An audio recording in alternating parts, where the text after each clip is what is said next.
A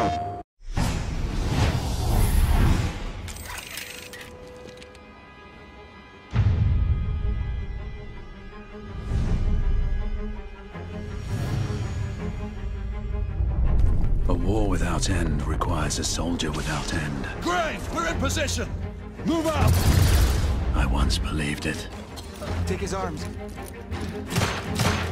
But in this age, the convictions of a knight hold little comfort.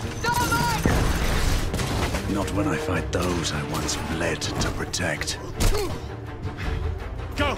And still bleed to protect a peace that was lost long ago. Igraine, Lafayette, I'll need you to provide cover. As we wrest hollow victories on the streets of London.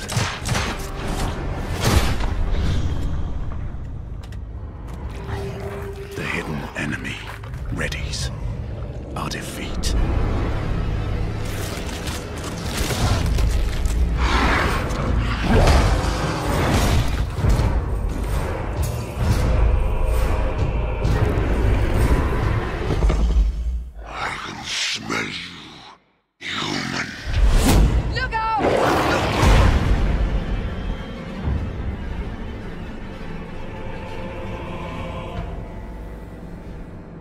Save your prayers, Lafayette.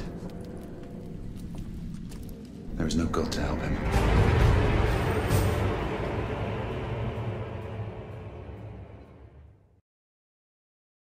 PlayStation.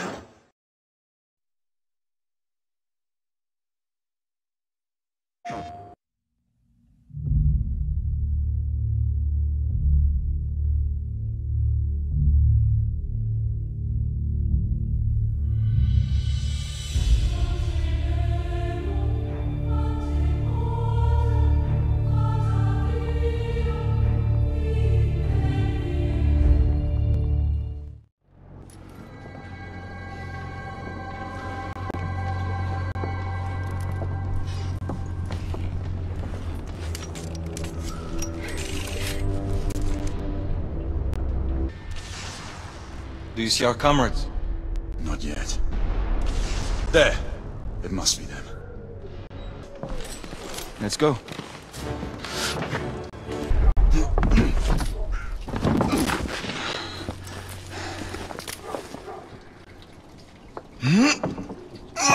Lafayette! Not to worry, monsieur. I'm all right. Would not our time be better spent hunting half-breeds? Patience, Marquis. This word again. Patience. Always patience.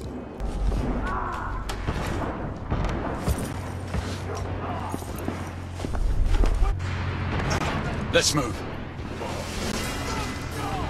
We've got them cornered!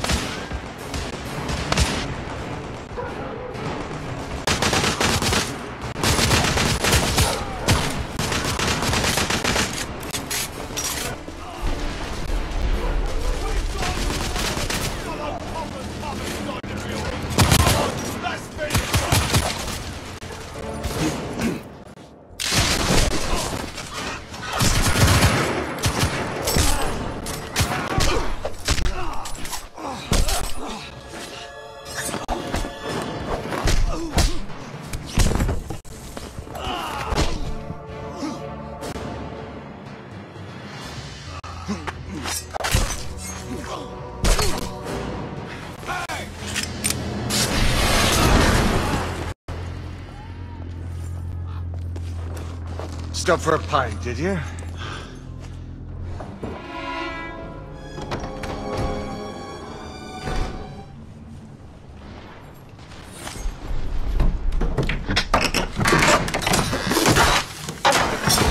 What did you find? They saw their first field action a few weeks ago.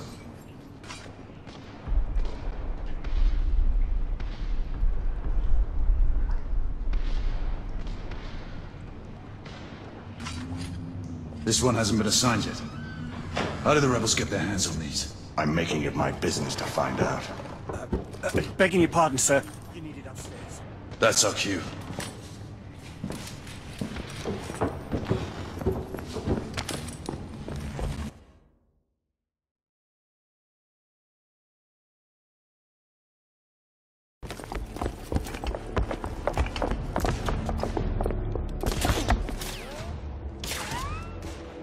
I believe Mademoiselle requires our attention.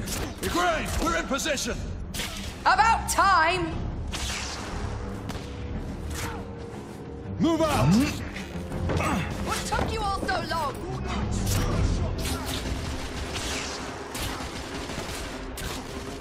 Knights, engage at will! One of them's got thermic. Understood. Rebels, on the first floor! There! On the roof! I see them. Please back up! These bloody rebels outnumber us! Stay under cover!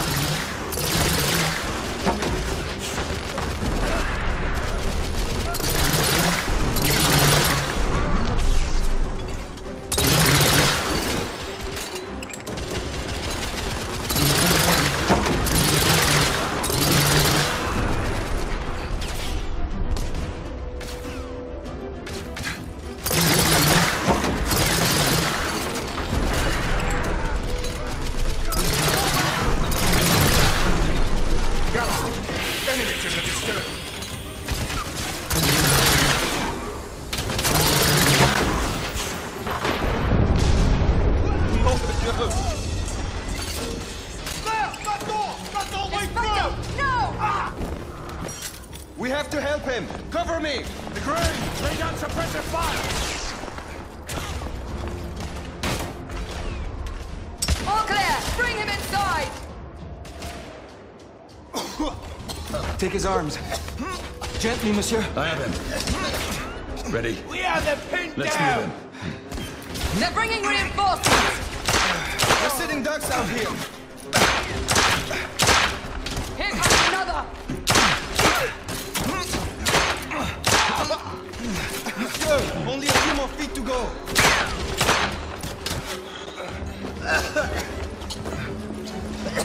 We're clear! Move in! The Green, go!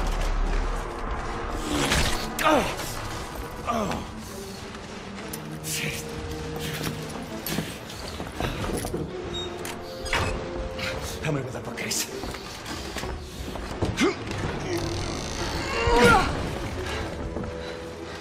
That went well.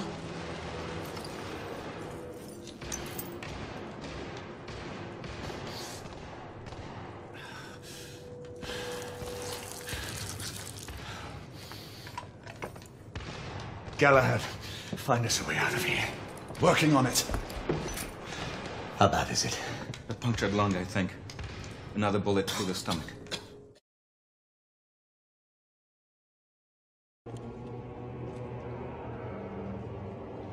Ukraine, come in. Power's out in the basement.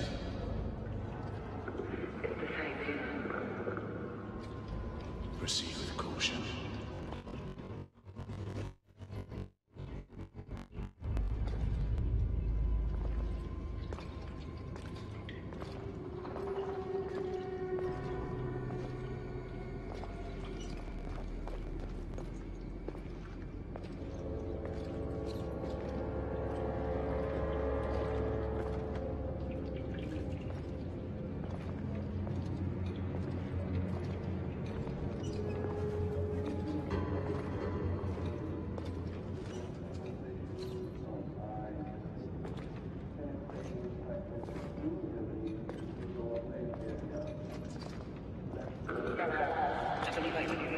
Repeat, Izzy. Can barely make you out. Izzy.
We're at war all the time, still today. After thousands of years, we still go to war. We still are, people that like to fight, to conquer, and that's the way we live.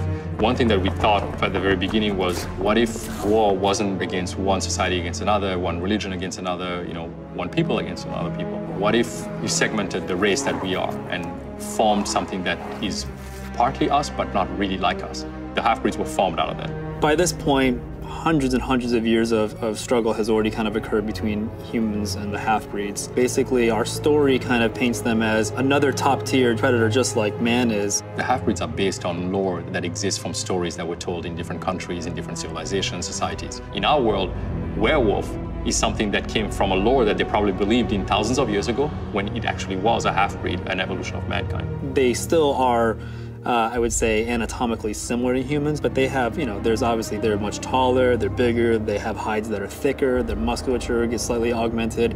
The reason why the lichens and that particular species of half-breed is a threat, it was a question of understanding what it was about the werewolf lore that is as intelligent as you are, but is as bestial as a wolf could be. I think, to me, the most terrifying thing is that we try to basically always have some degree of a performance in them that carries a level of intelligence. They are smart. I think, to me, that's actually the scariest thing about them. And when something can look at you, size you up, and be at your equal, if not above you, I think it becomes very, very scary.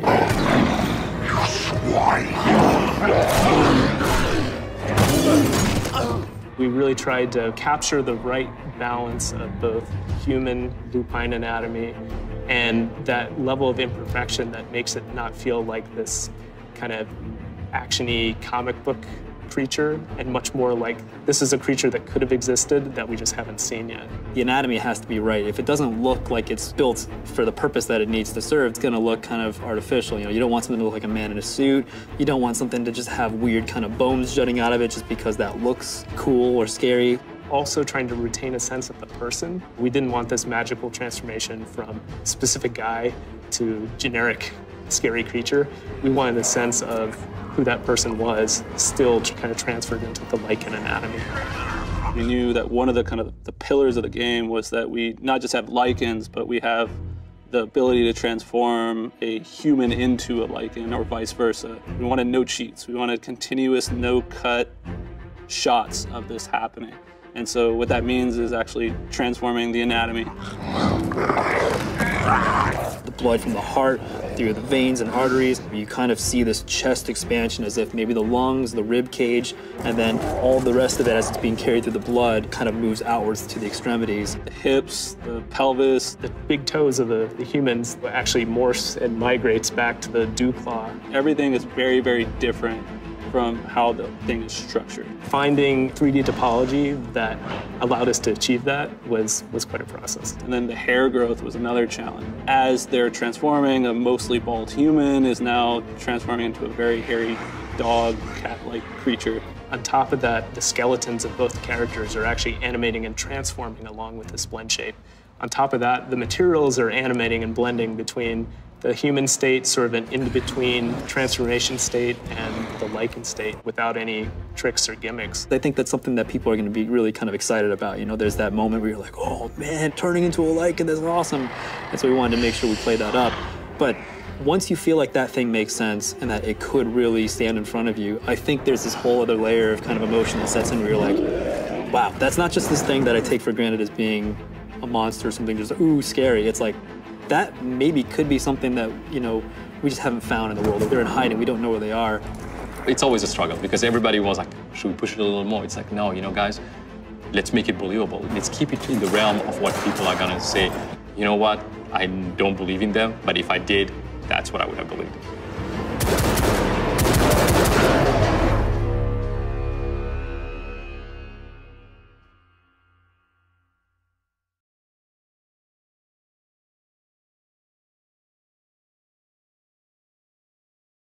PlayStation.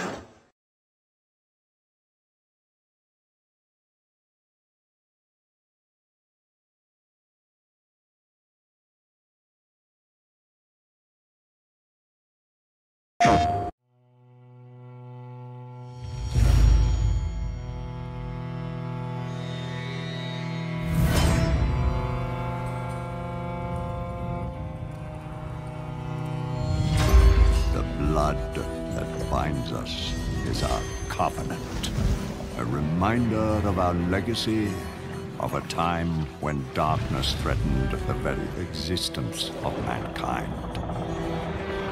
We forged our blades, gathered our ranks, and began our vigil in our relentless pursuit of evil in all forms.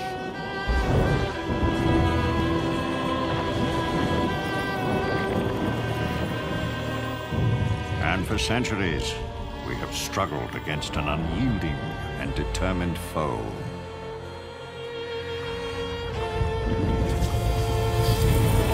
But now, the age of old has given way to a new era, an age of industry. Progress has led to unrest, sedition, and rebellion. Enemies old and new now wage war against us on every front. The world changes, but our duty remains the same. We shall stand. We shall prevail. And order shall be restored.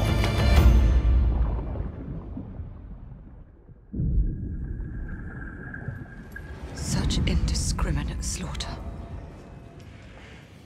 I've never seen its like before.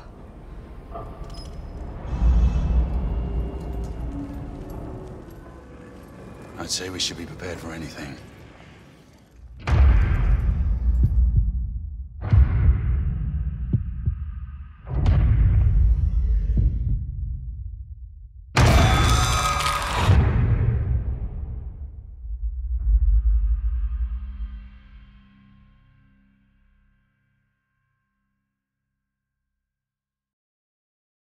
PlayStation.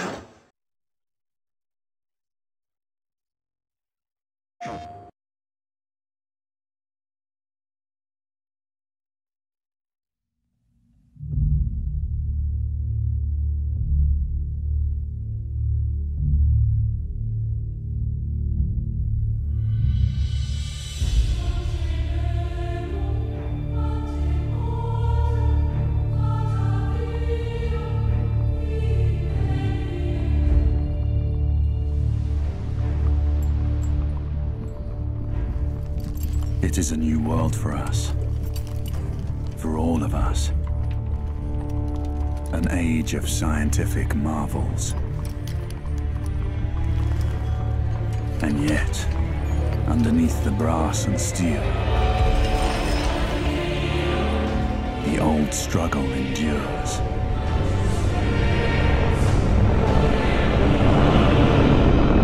The wall dividing life from death. It is so thin. Its protectors so few.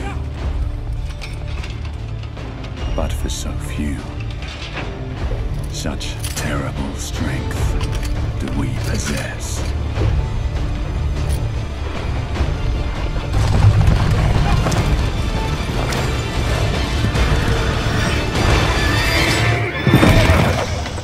Easy, boys.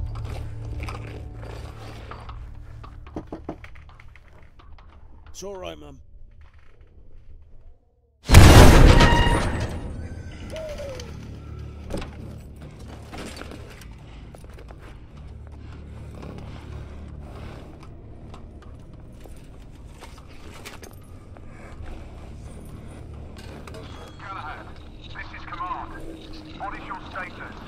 We have made contact.